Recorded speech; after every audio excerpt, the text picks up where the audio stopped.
massive circular chamber floated in the void of space, spinning slowly above the neutral world called Axis Prime.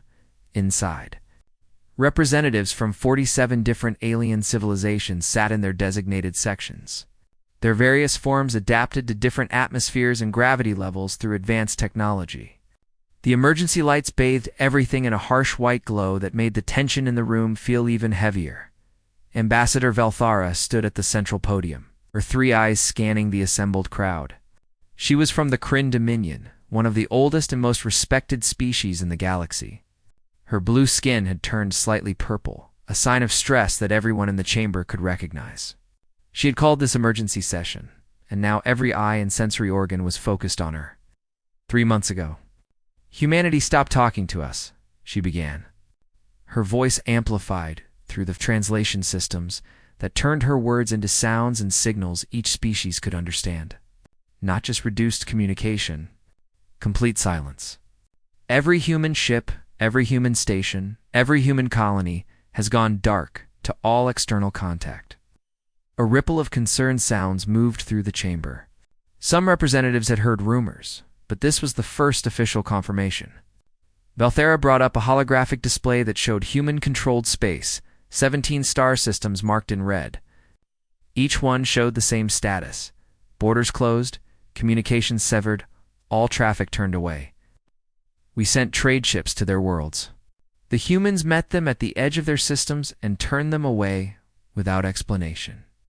We sent diplomatic delegations to Earth itself. They were stopped by human defense fleets and given a simple message. Valthara paused, then played an audio recording that filled the chamber. A human voice, calm and emotionless, spoke in the common galactic language. Humanity is withdrawing from galactic affairs. Do not attempt contact. Do not cross our borders. This is not negotiable. The chamber erupted in shocked conversations. Species that had maintained profitable relationships with humans for decades suddenly realized those connections were gone. Others who had relied on human military technology or scientific research understood they were now cut off from vital resources. The noise grew louder until High Counselor Thexamar raised his primary appendage. Calling for order, Thexamar was ancient, even by galactic standards. Having served on the Council for over 200 years, his species aged slowly, and his experience commanded respect from nearly everyone present. What reasons did they give? He asked Valthara directly. None, she replied. We offered to negotiate. They refused to respond. We offered trade concessions, technology exchanges, territorial adjustments. They ignored everything. When we pressed harder, demanded explanations, threatened economic sanctions, they simply ended the communication and stopped answering our calls. Counselor Minho from the Saren Collective spoke up from his section. He was younger than Thexamar, but still well respected for his careful analysis. This makes no sense from a strategic perspective. Humanity has built its power through galactic trade and cooperation. Why would they abandon everything they've worked for? Perhaps they're planning something, suggested Representative Bora from the Helkan Republic, her voice sharp with suspicion. Military expansion, maybe. They close their borders, build up their forces in secret, then emerge stronger than before. Several representatives voiced agreement with this theory. Humans had always been unpredictable, aggressive by galactic standards. They had risen from primitive spaceflight to galactic power in just 2 centuries, a speed that made older civilizations nervous. Their military tactics were often brutal and direct compared to the more measured approaches of species that had been fighting wars for thousands of years. But Director G1, who ran the Council's Intelligence Bureau, shook her head. She was human herself, though she had served the Council for 30 years and held dual loyalty. I've reviewed all intelligence reports from the last 5 years. If humanity was planning military expansion, we would have seen signs. Increased ship production, resource stockpiling, aggressive positioning of fleets. We've seen none of that. Then what have we seen? Thexamar asked her. Giwan brought up her own data display. Consolidation. Humanity has been quietly pulling back for over a year. They've been recalling their merchant vessels from deep space routes. Their research stations stopped publishing findings about 6 months ago. Their military observers stopped attending our joint exercises. But they weren't building up. They were pulling in, making themselves smaller, tighter, more self-contained. Like they're preparing to defend something, Balthara said slowly, understanding dawning in her expression. But defend against what? Nobody had an answer.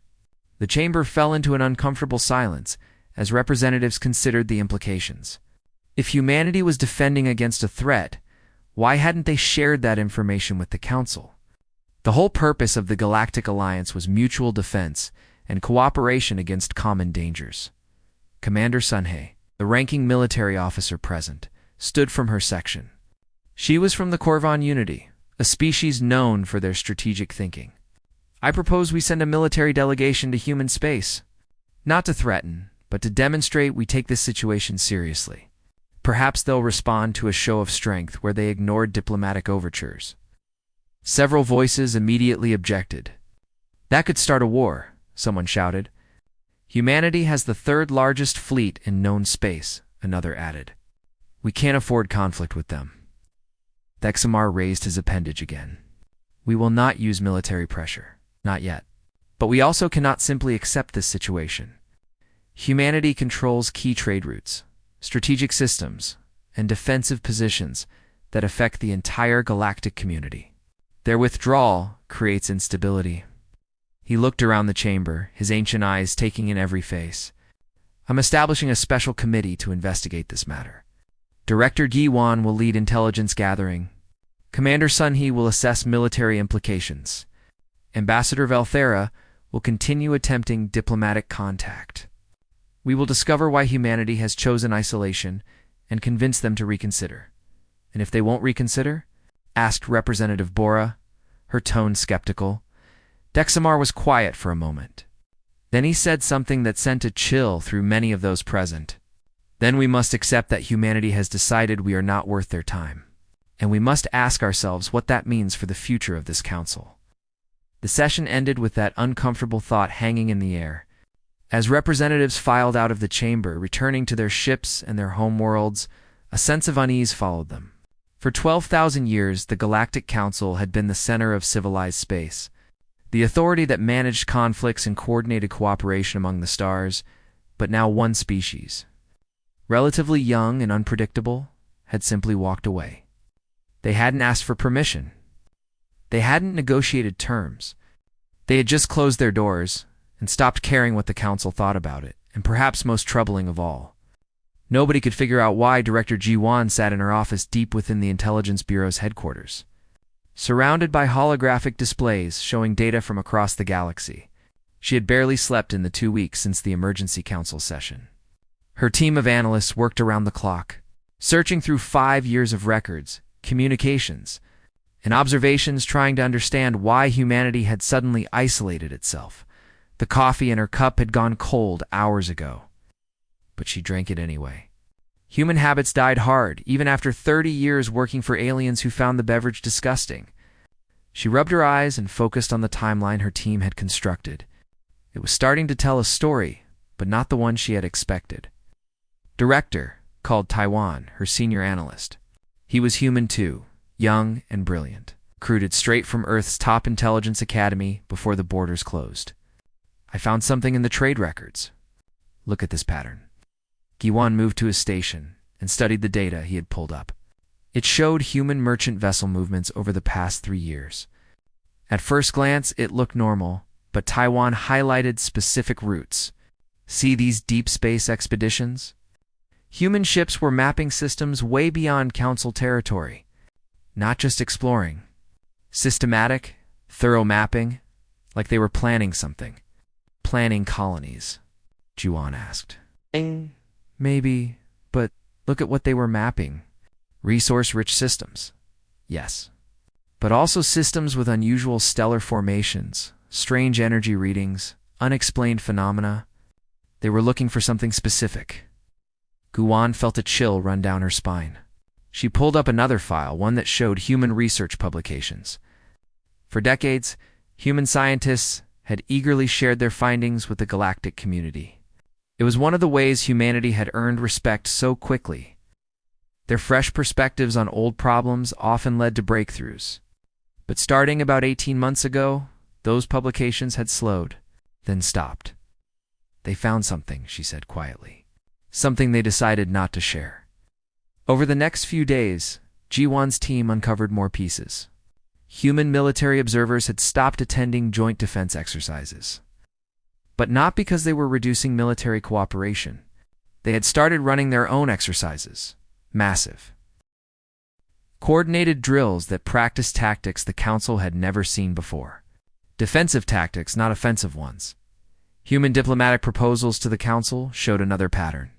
Requests for joint deep space exploration initiatives. All denied because the Council members couldn't agree on how to split potential discoveries. Proposals for sharing advanced defensive technology. Tabled indefinitely because some species worried it would upset the military balance. Warnings about potential threats in the outer regions of the galaxy, dismissed as human paranoia or attempts to gain advantage in Council politics. Ji-won printed out every proposal, every warning, every request that humans had made in the 2 years before they withdrew. She laid them out on her office floor in chronological order. The story they told made her sick to her stomach. Humanity had tried. They had followed proper diplomatic channels. They had offered cooperation and shared concerns. And the Council had responded with bureaucracy, suspicion, and dismissal. Over and over, human attempts to work with the Council had been blocked, delayed, or ignored. She needed to talk to someone who had been there, someone who had seen this process firsthand. Ji-won pulled up the personnel files for Human Council representatives. Most had already left, but one remained. Councillor Hyuk, the human delegate for Border Security Affairs. He was scheduled to depart on the last human transport leaving Council space in 3 days. Ji-won found him in the residential sector, packing his personal belongings into storage containers. Hyuk was in his 60s, gray-haired and tired-looking. He had served the Council faithfully for 15 years, but now he was going home, and he didn't look sad about it. Director Ji-won, he greeted her with a slight smile. "I wondered when you'd come to talk to me. Should have been sooner, honestly. I've been gathering data first, but I need to hear it from someone who was there. Why did we do this, Hyuk? Why did humanity give up on us?" Hyuk sat down on a half-packed crate and gestured for her to sit across from him. "You know, I can't give you classified information, but I can tell you what everyone should have seen if they'd been paying attention." He pulled up a file on his personal device and showed it to her. It was a report, marked with the highest security classification, submitted to the Council 15 months ago. The title read, "Evidence of Extradimensional Incursion in Void Regions, Immediate Action Required." "I presented this to the Border Security Committee," Hyuk said, "along with sensor data, analysis from our best scientists, and tactical recommendations. Do you know what they did?" Ji-won shook her head, though she could guess. "They thanked me for my concern and said they would review the matter. 3 months later, I followed up. They said the evidence was inconclusive and more study was needed. 6 months after that, I brought new data, proof that whatever we'd found was spreading. They said I was being alarmist." "What did you find in the void regions?" Kwon asked. Hyuk's expression darkened. "Something that makes every war the Council has ever fought look like children playing with toys. Something that doesn't care about our politics or our treaties or our carefully maintained balance of power. And when we tried to warn everyone, tried to get the Council to prepare, they smiled and nodded and did absolutely nothing. But why withdraw completely? Why not keep trying to convince us?"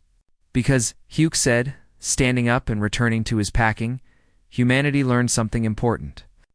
We learned that the Council isn't capable of acting on threats until those threats are already killing people. You're reactive, not proactive. You wait for consensus when you should be taking action. And when someone brings you evidence of danger, you assume they're trying to manipulate you for political gain." "That's not fair," Ji-won protested, though she wasn't sure she believed her own words. "Isn't it? How many human proposals did the Council approve in the last 5 years? Real proposals, not just procedural matters.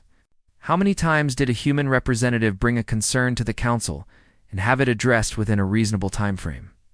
Yuan didn't answer because she already knew. She had seen the records. The number was close to 0. We tried to work within your system, Huck continued. We followed your rules, respected your protocols, played your political games, and it got us nowhere. So we stopped trying.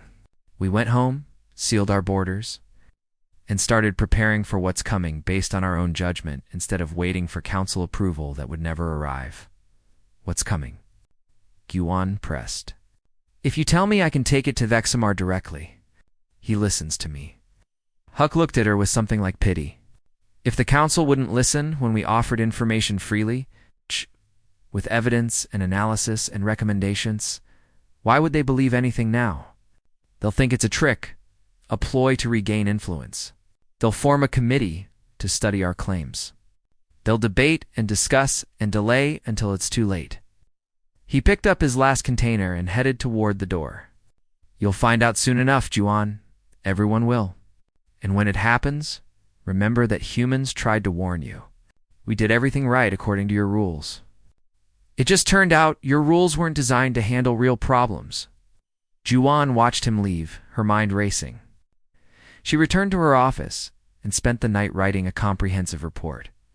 She detailed everything her team had found, all the patterns they'd uncovered.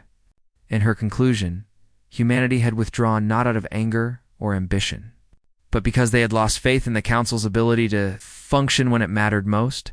She presented her report to the Kesamar the next morning. He read it carefully, his ancient face showing no emotion. When he finished, he set it aside and looked at her. Do you believe humans have discovered a genuine threat? Yes. And you believe this council failed to take that threat seriously? Yes. Exomar was quiet for a long time. Finally, he said, your report will be filed and reviewed by the appropriate committees. Thank you for your thorough work, Director. Juan felt her heart sink. Filed and reviewed. That meant ignored. She started to argue, but Thexamar raised his appendage, signaling the conversation was over. As she left his office, she understood exactly how Huck and the other humans had felt. She had brought evidence, clear patterns, logical conclusions, and the response was bureaucratic procedure. That night, she watched Huck's transport ship leave Council space, carrying the last official human presence away from the Galactic Center. She wondered if humanity was making a mistake by isolating themselves. Then she wondered if the mistake was actually the Council's, and they just didn't know it yet. The distress beacon came through at 0347 Council Standard Time, screaming across every emergency frequency at once. Commander Sunhei jerked awake in her quarters aboard the defense station, already reaching for her uniform before she was fully conscious. 30 years of military service had trained her body to react before her mind caught up. Commander, we have multiple distress signals from the outer marches. Her communications officer reported as soon as she reached the command center. Dalvin Colony is transmitting Code Black. Code Black meant the worst possible scenario, enemy action with civilian casualties. Sunhee felt ice form in her stomach. Dalvin Colony housed 17 million people, a mix of species from across the Council. It was a peaceful trading hub, not a military target. Show me, she ordered, and the main display lit up with the colony's last transmission. Static filled most of the signal, but a terrified voice cut through. Unknown attack. They're everywhere, ... People are just disappearing. Please send ... double quotes, then nothing but white noise. Assemble the rapid response fleet, Sanhi commanded. Every available ship. I want 1,200 warships ready to jump in 10 minutes.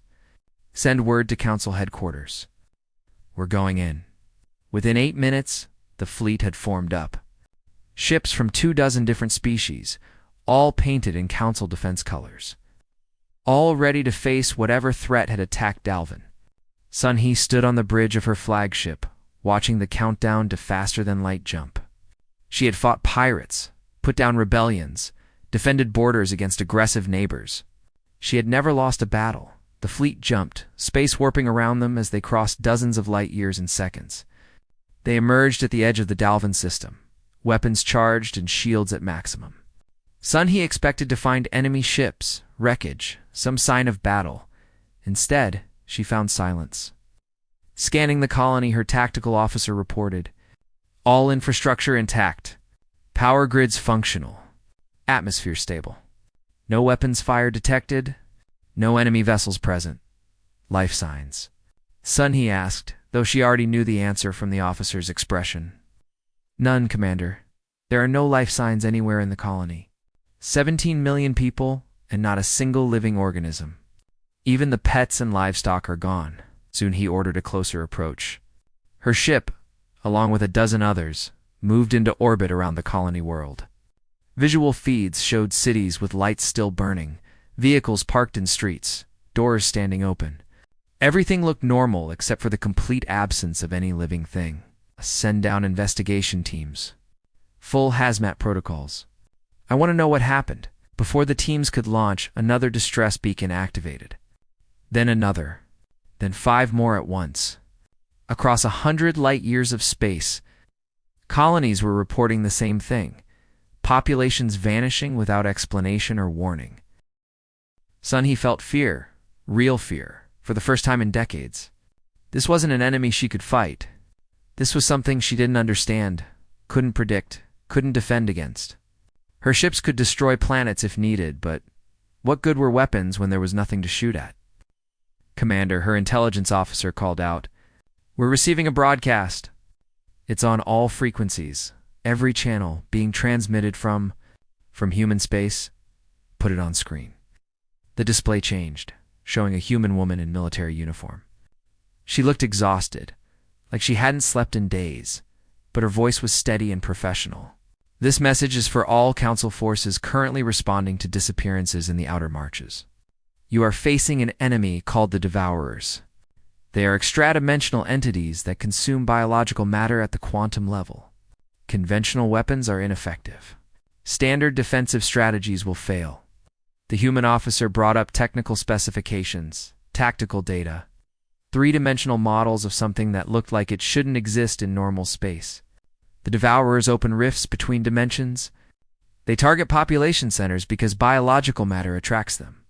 Once they establish a rift, they strip all life from an area, leaving infrastructure intact. There are no survivors. There is no rescue. Sun-Hee listened, her mind racing. This was what the humans had tried to warn the Council about. This was why they had withdrawn. "We are transmitting defensive technology specifications and tactical recommendations," the human officer continued. "These files detail quantum barrier generators that conceal dimensional rifts and prevent Devourer incursions. We strongly recommend immediate implementation across all vulnerable systems. Humanity wishes you success in defending your territories." The transmission ended. Immediately, data files began flooding Council networks, gigabytes of technical information being freely shared. Sun-Hee had her science officers pull up the specifications. The technology was advanced, well beyond anything the Council had developed. It would take weeks to manufacture the equipment, longer to install it across hundreds of vulnerable colonies. "How long has humanity had this technology?" she asked quietly. "Based on the sophistication, Commander, at least 6 months, possibly longer." 6 months. The humans had been preparing for this while the Council ignored their warnings. They had developed defenses, tested them, deployed them across their own space. That's why no human colonies had been attacked. They were protected, and they had just given that protection away for free. It's asking nothing in return. Over the next 3 days, the situation spiraled. 47 colonies went silent. Over 2 billion Council citizens gone. Sun-Hee's fleet raced from system to system, always arriving too late, finding nothing but empty cities and unanswered questions. The Council's member species began to panic. Some demanded action, any action. Others questioned why humanity had this technology and the Council didn't. A few radical voices suggested that humanity was somehow behind the attacks, though that theory made no logical sense. Then Sun-Hee's sensors detected something impossible.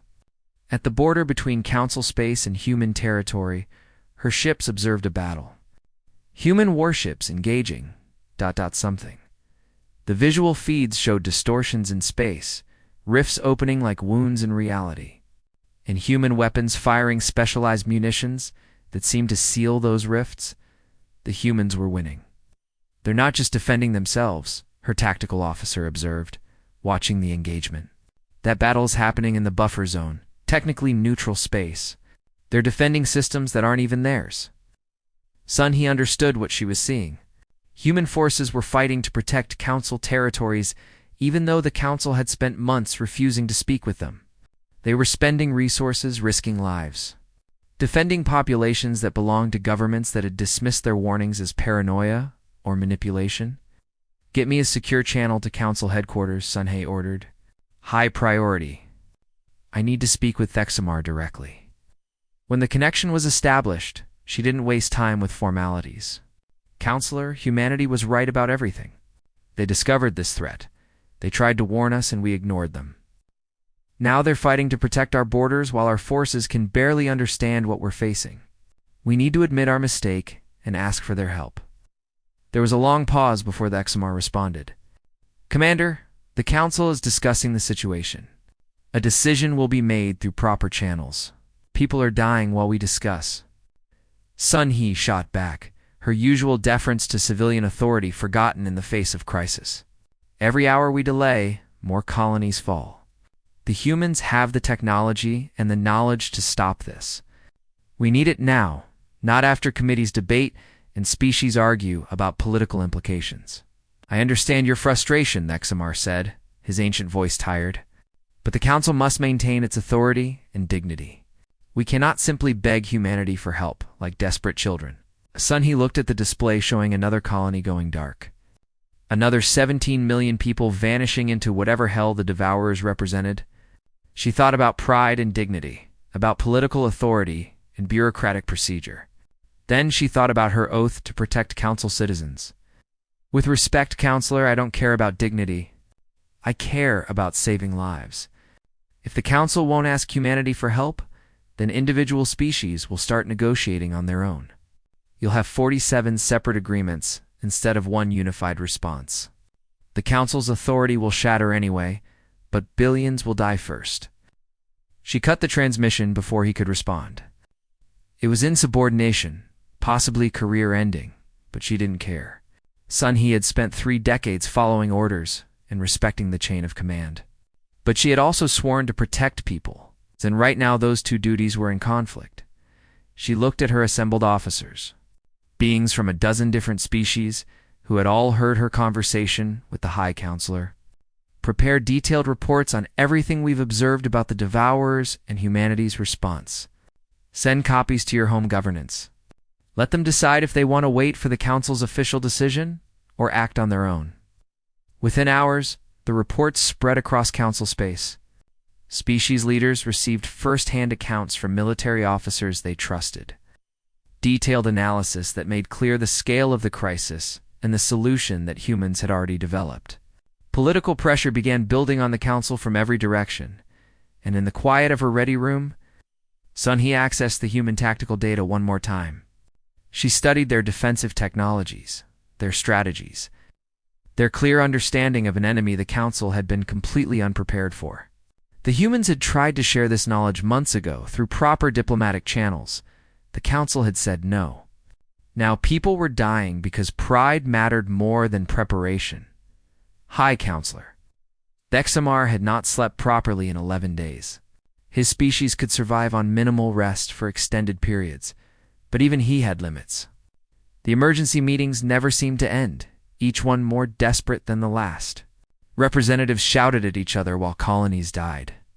Political factions blamed each other, while the casualty count climbed into the billions.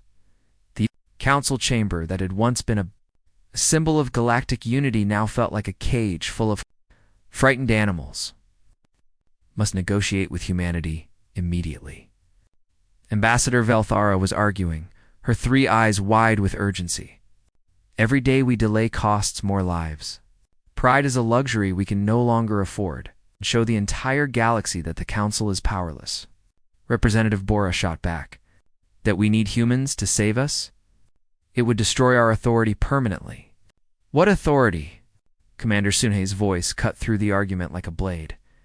She had been recalled from the field to attend this session, and she was barely containing her anger. Half the member species are already negotiating with humanity on their own. The Corvin Unity made contact 3 days ago. The Saran Collective 2 days ago. Your authority is already gone. You just haven't admitted it yet. Dexamar raised his appendage, calling for order, but his heart wasn't in it. He could see the truth in what Sun he said. The unified front of the Galactic Council was cracking, species breaking away to save their own people because the central government couldn't act fast enough. In trying to preserve the Council's dignity, he was watching it disintegrate. He called a recess and retreated to his private chambers. For the first time in his 200 years of service, Dexamar seriously considered resignation. He had failed. The Council had failed, and people were paying for that failure with their lives. A knock on his door interrupted his dark thoughts. "Enter," he called, expecting his aide. Instead, Director Giwan walked in, followed by Commander Sun He and Counselor Minho. They looked as tired as he felt, and their expressions told him this wasn't a social visit. "We need to talk privately," Giwan said. "No recording. No official minutes. Just us." Dexamar gestured to the seats around his personal meeting table.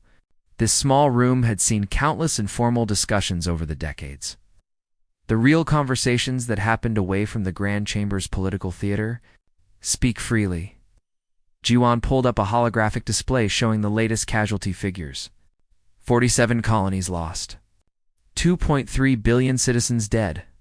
12 more systems. Showing signs of devourer activity. At current rate, we'll lose 100 billion people within 6 months.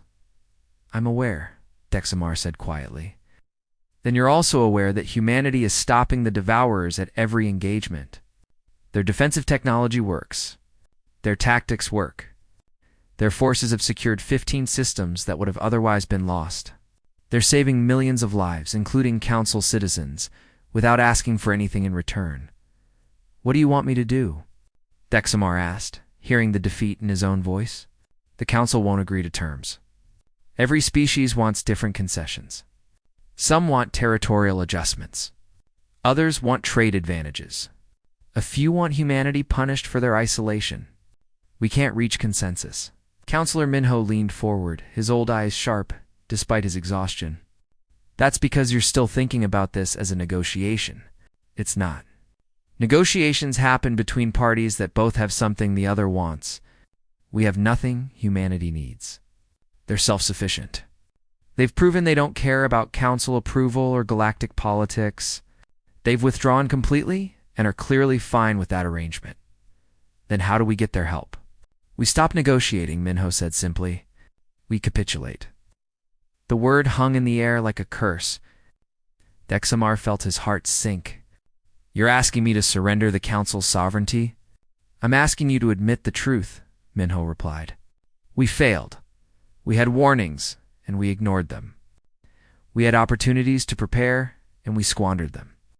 We had a chance to work with humanity as equals, and we chose to treat them as upstarts who needed to be managed. Now people are dying because of our pride, and the only way to save them is to admit we were completely wrong." Commander Sun He pulled up new data. "I've been analyzing human military movements. They're preparing for something big. A major offensive operation, possibly an attempt to close the primary dimensional rifts all at once. They're concentrating forces, moving resources, coordinating with incredible precision. Whatever they're planning, it's happening soon. With or without us. If they succeed without Council involvement," Juan added, "then everyone will know humanity saved the galaxy while the Council argued about procedure. But if we're part of it, if we admit our mistakes and accept their help openly, then we might salvage something. Not our pride. That's already gone. But maybe our purpose." Dexamar stood and walked to the window of his chamber. Outside, ships from dozens of species moved through space, all carrying the Council's symbol. That symbol had meant something once. Unity, cooperation, strength through diversity. Now it just felt like an empty promise. "If I do this," he said slowly, "if I go to humanity and admit everything you're suggesting, some species will leave the Council. They'll see it as humiliation and withdrawal rather than face that embarrassment. Some will, Minho agreed. But those who stay will be the ones who value lives over politics. Maybe a smaller, humbler council is what we need. One that remembers why it was formed in the first place. Examar turned back to face them. And if the humans refuse, if they listen to my admission and decide they still want nothing to do with us, then at least we tried, Sunny said. At least we put saving lives ahead of preserving our image. And at least history will show we finally learned our lesson, even if it was too late. The decision settled over the Sexamar like a heavy weight, but also like a relief. He had spent weeks trying to find a way to get what the council needed while maintaining its dignity. But there was no such way. The choice was simple: dignity or lives. Politics or survival. Pride or truth, I'll go, he said finally. Not as the leader of a galactic power negotiating terms, but as someone who failed and needs help fixing his mistakes, I'll go alone. No delegation, no diplomatic team, no show of authority, just me admitting we were wrong. Giwan looked concerned. The humans might not even let you approach their space. They've turned away every ship for months, and I'll wait at their border until they respond, however long it takes. Dexamar felt a strange calm settling over him. For weeks, he had been paralyzed by trying to balance competing interests and political pressures. Now, with the decision made, he knew what he had to do. I'm coming with you, Commander Sun, he said. Not as military support, as a witness. Whatever happens, the Council needs to know that their highest leaders were willing to face humanity's judgment. And I'll prepare the data package of everything we know about the Devourers. Guan added. If humans are planning an offensive, they need our intelligence, even if it's limited. It's the only thing we can actually offer. Over the next 2 days, Dexamar prepared for his journey. He didn't announce it publicly, didn't call a council session to debate the decision. He simply filed a notice that he was undertaking a diplomatic mission and departed before anyone could object or interfere. The news would spread fast enough, and by the time other representatives realized what he was doing, he would already be at humanity's doorstep. His small diplomatic ship was fast but unarmed, deliberately showing no threat. Commander Sunhee piloted while Vexamar sat in the passenger area, rehearsing what he would say. He had written speeches before, thousands of them, over 2 centuries, but none had ever felt as important or as difficult as this one. He thought about the billions of people who had already died. He thought about the trillions more who would die if this failed. He thought about the Council's proud history and its uncertain future. But most of all, he thought about a simple truth that should have been obvious from the beginning. When someone offers help, especially someone with the capability and knowledge to provide real solutions, pride should never be the reason to refuse. The ship jumped to faster than light speed, crossing toward human space. Toward an answer that might save the galaxy or confirm its doom. Toward a reckoning that was months overdue. As the stars stretched into lines around them, Dexamar whispered a prayer to deities he hadn't believed in for centuries. Not for himself or his legacy, but for the billions of people whose lives depended on humanity being more forgiving than the Council had ever been. They would have their answer soon. The ship dropped out of faster-than-light travel at the edge of the Sol system, humanity's home. Dexamar felt his heart racing despite his attempts to remain calm. Through the viewport he could see Earth's sun, a simple yellow star that had birthed the species currently determining the fate of galactic civilization. Within seconds, 17 human warships materialized around his small diplomatic vessel. They didn't hail, didn't transmit threats, didn't fire weapons. They simply formed a perfect sphere around his ship, blocking any path forward. Silent. Waiting. Commander Sunhee kept her hand steady on the controls. No hostile locks, she reported. They're not targeting us, but they're definitely not letting us pass either. Vexamar moved to the communication station and activated every frequency he could. This is High Counselor Vexamar of the Galactic Council. I request an audience with human leadership, not to negotiate, not to demand, to admit failure and ask for help. He waited. 1 minute passed, then 5, then 20. The human ships maintained their positions, unmoving as statues. Dexamar wondered if they would simply ignore him until he ran out of supplies and had to leave. It would be a fitting end, he supposed. The Council had ignored humanity for months. Why should they expect different treatment? Then, finally, a message arrived. Text only, no voice, no video. Just cold words on a screen. Proceed to Luna Station. Coordinates attached. Sunhee followed the coordinates to humanity's moon, a gray sphere covered in bases and defense installations. As they approached, Dexamar could see the scale of human military preparation. Ships everywhere, weapons platforms, shield generators. All the technology humanity had been building while the Council debated. Every human system must look like this now, he realized. Ready for war? Luna Station's docking bay was stark and functional, no decoration or ceremony. When Dexamar and Sunhee exited their ship, they found a single human waiting. He wore an admiral's uniform, his face lined with exhaustion and his eyes hard with experience. No diplomatic corps, no honor guard, no protocol officers. Just one tired soldier who looked like he had better things to do.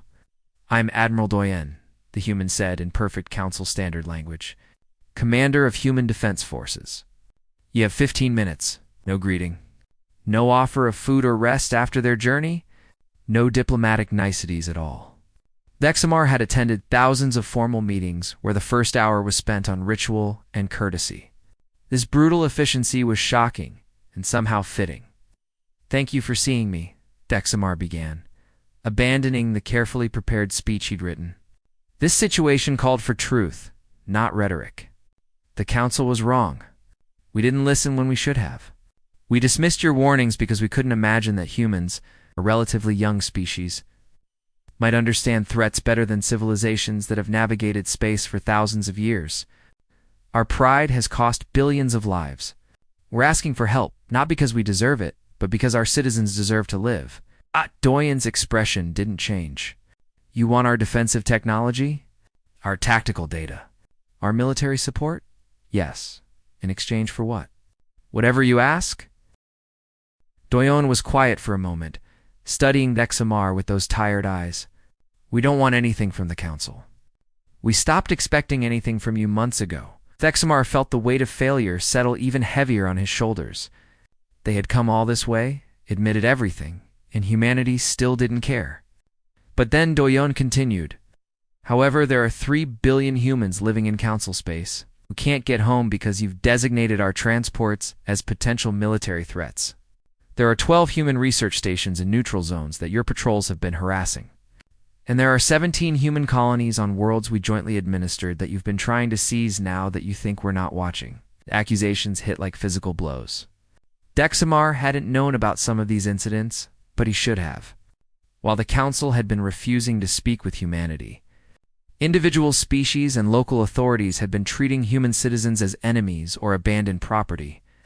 "Those injustices will be rectified immediately," Dexamar promised. "I give you my personal word." "They already have been," Doyen said. "We took care of our own. Those transport ships you were blocking? They got through anyway. Those research stations? We sent security forces to protect them. Those colonies? We evacuated everyone who wanted to leave and established clear boundaries for those who stayed. We don't need your permission or your help to protect human citizens? Then why are you protecting ours?" Dexamar asked, genuine confusion in his voice. "Your forces are fighting along our borders. You're defending systems that aren't your responsibility. Population centers that belong to the same governments that dismissed your warnings." For the first time, something shifted in Doyen's expression. Not quite warmth, but something less cold. Because that's what humans do. We fight for those who can't fight for themselves, even when they don't ask for it. Even when they don't deserve it. It's not about you or the Council. It's about the billions of innocent people who had nothing to do with your government's failures. He pulled up a holographic display showing the galaxy with zones marked in different colors. Red for Devour-controlled space. Blue for protected human territory. Yellow for vulnerable Council systems. And green for the operation humanity was planning. "We've developed a quantum disruptor network," Doyen explained. It can seal dimensional rifts permanently, cutting off the Devourer's access to our reality. But it requires massive energy infrastructure and coordinated deployment across multiple star systems. We can protect human space. Saving Council territories requires your cooperation. Xemar studied the display. The scale was enormous, requiring resources and coordination beyond anything the Council had attempted in centuries. What do you need from us? Power generation facilities in 37 systems. Manufacturing capacity to produce the disruptor nodes. Military forces to hold positions while the network activates. And most importantly, unified command authority, so we're not arguing about jurisdiction while people die. The Council would never agree to unified human command, Sun He said quietly. Speaking for the first time. I know, Doyen replied. That's why we're not asking the Council. We're telling you what needs to happen. You can help, or you can stay out of the way. Either way, we're executing this operation in 72 hours. Thexamar felt something break inside him. The last remnants of his pride, perhaps, or his belief that the Council still mattered in any meaningful way. If we help, what happens after? Does humanity rejoin the galactic community? No. Doyen's answer was immediate and final. We'll provide the technology freely. We'll provide technical advisors, tactical support, and military assistance during the crisis. But we're not doing this for the Council. We're doing this despite the Council. When this is over, humanity returns to isolation. We'll maintain minimal diplomatic contact for coordination purposes. But our days of seeking Council approval for anything are finished. Why? Thexamar had to ask. Why help us if you're just going to leave again? Doyon was quiet for a moment, then said something that would haunt Thexamar for the rest of his long life. Because someone has to be better than their worst moments. The Council failed us, dismissed us, ignored us when we tried to help. But that doesn't mean we should fail you the same way. We're not doing this because you deserve it. We're doing this because it's right. For the next 72 hours, humanity's plan unfolded with devastating efficiency. Human technical teams deployed throughout Council space, teaching local forces how to install and operate the quantum disruptors. Human military units took positions at key systems, their defensive technology protecting vulnerable worlds. Human command centers coordinated thousands of ships from hundreds of species, overcoming language, barriers, and cultural differences through sheer competence and clarity of purpose. Thexamar worked alongside Admiral Doyon, watching humanity accomplish in 3 days what the Council couldn't have managed in 3 months. He saw human soldiers risk their lives defending alien colonies. He saw human engineers work themselves to exhaustion, installing equipment that would protect species that had called them paranoid and aggressive. He saw human commanders make impossible decisions with calm precision, always prioritizing civilian lives over military advantage. And he understood, finally, what humanity had been trying to tell the Council all along. There was a way to do things, a direct approach that prioritized action over politics. Results over procedure lives over pride. The Council had been so focused on maintaining their systems and hierarchies that they'd forgotten the purpose. Those systems were meant to serve. When the quantum disruptor network activated, space itself seemed to ripple. The dimensional rifts sealed, one by one, cutting off the Devourers from their feeding grounds. Some human ships were lost in the final battles, their crews sacrificing themselves to buy time for the network to power up. But it worked. The incursions stopped. The dying ended. In the aftermath, the Council tried to honor humanity with commendations. They offered elevated status, permanent seats on the Security Committee, territorial concessions. The humans declined everything. They collected their equipment, retrieved their personnel, prepared to return home. Director Ji-Wan Fa, who had worked closely with the human technical teams, found Admiral Doyon before he departed. Was it worth it? She asked. Saving people who wouldn't have saved you? Doyon considered the question. That's not how we measure worth. We don't help people based on whether they'd return the favor. We help because we can and because it's right, because someone has to remember that civilizations are judged not by their power, but by their choices. Will humanity ever trust the Council again? Trust is earned, Doyon said. "The Council had our trust and squandered it. Maybe someday you'll earn it back. But that's going to take more than words and ceremonies. It's going to take fundamental change in how you operate." He boarded his ship, and Jiwan watched it disappear toward human space. Around her, the Council was already returning to normal operations, already forming committees to study what had happened, already debating how to spin the crisis to preserve their political positions. Some species left the Council entirely, concluding that an organization that couldn't act on existential threats had no purpose. Others stayed but demanded reforms that would never be implemented. A few understood that they had witnessed something important, but they were too few to change the system. Thexamar remained as High Counselor, but he was changed.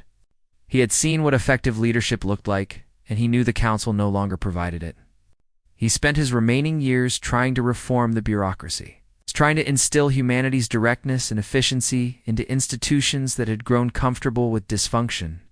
He failed. But he never stopped trying, and in the silence of human space, humanity continued preparing. Not for conquest or revenge, but for the next crisis that would inevitably come. They had learned their lesson. The galaxy was dangerous. The Council couldn't be trusted to face that danger effectively, so humans would face it alone, on their own terms, by their own judgment. And if others needed saving again, humanity would be there. Not because those others deserved it, but because humanity had decided, long ago, that being right wasn't enough, being good mattered more.